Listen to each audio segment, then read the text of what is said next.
Amy is not available today, so we are going to look at what's going on out there. So basically, we all know right now that we've seen that screen.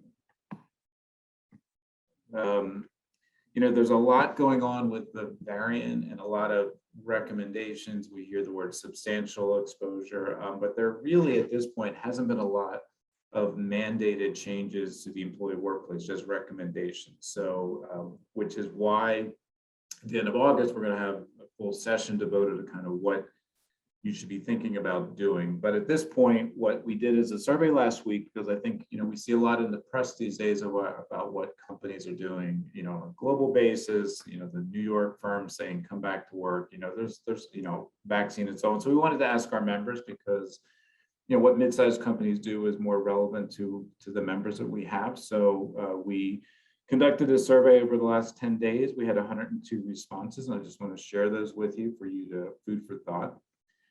So we asked the question of how many of our members are requiring employees to be vaccinated.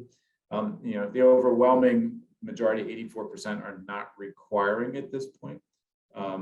Certainly there will be some differences in healthcare and some others, but some of the comments I think were very useful, and we'll kind of go through these. So again, there's a lot of people who are saying we're highly recommending, it's voluntary, we're encouraging the vaccine. Some are saying, our employees are still remote, so it's not much of an issue. Others are saying we don't want to invade privacy. You do see a comment here about risk HIPAA. It's very well established. HIPAA does not apply to the work environment, but privacy is certainly something you consider. Amy has always recommended that you ask for the records, especially if you're going to have policies and procedures that are different for vaccinated and not vaccinated. You can see that some people are still strongly encouraging it, and you see somebody's at 100% vaccine. People are certainly asking for the records. On the right side here, you see people are thinking about requiring vaccines, so they're leaning towards.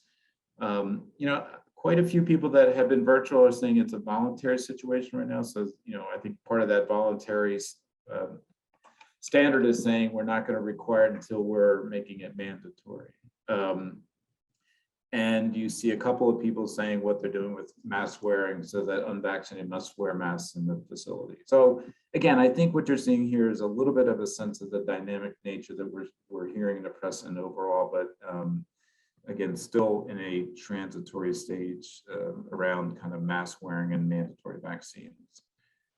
For those that are putting in place some procedures, these are absolute numbers, so not percentages. So, you can see 3 people said they're requiring unvaccinated employees to work from home. 46 of the 83 respondents said unvaccinated must wear masks in the workplace. 8 are saying that the unvaccinated employees will work in a separate area, and 31 said none of the 4 that we listed above. In the comments, again, these are very useful too.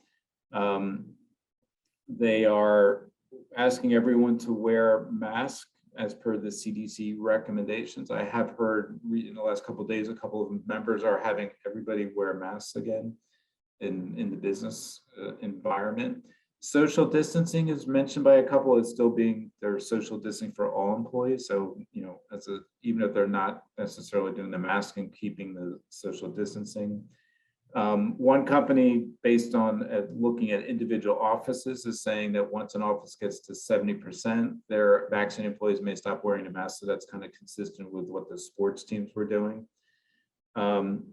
So you see the comment there, always monitoring COVID and the variants, and now monitoring Delta, anticipate backpedaling, vaccinated or unvaccinated. So again, I think that's where we are right now, is we're observing what's going on at large, looking at what the CDC and states are giving as guidance kind of before there's any mandatory requirements, and being flexible with this. And, and I know sometimes that's hard to go back and forth, but I think that flexibility seems to be important.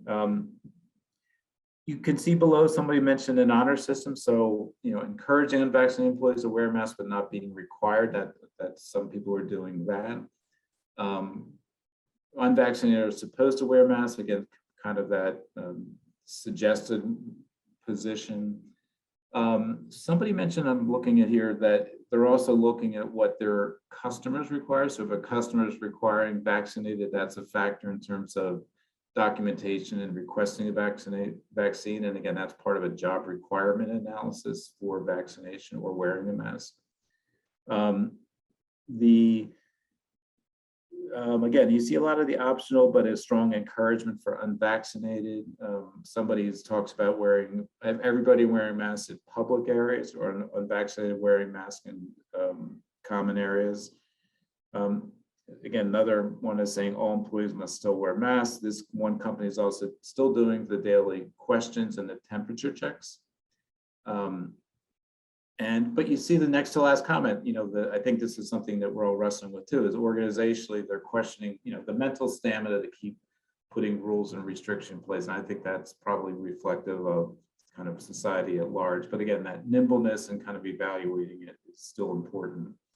You can see the bottom one there, if you have a business where someone's going into a customer's home, so this is probably a home healthcare situation, they're requiring that everybody wear a mask.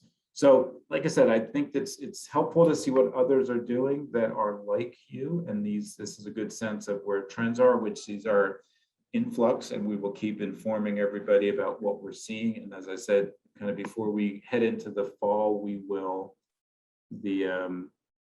as we head into the fall, we will kind of take a comprehensive look at the end of this month. So I don't see any additional questions. Like I said, we will send out the full deck from Aaron. I think the adverse action would be worth bringing back sometime in the fall, because I don't think it happens very often, but when it does, we want to make sure we do it correctly. And I appreciate you for joining us today. We will see you all again next week, and take care and have a safe week.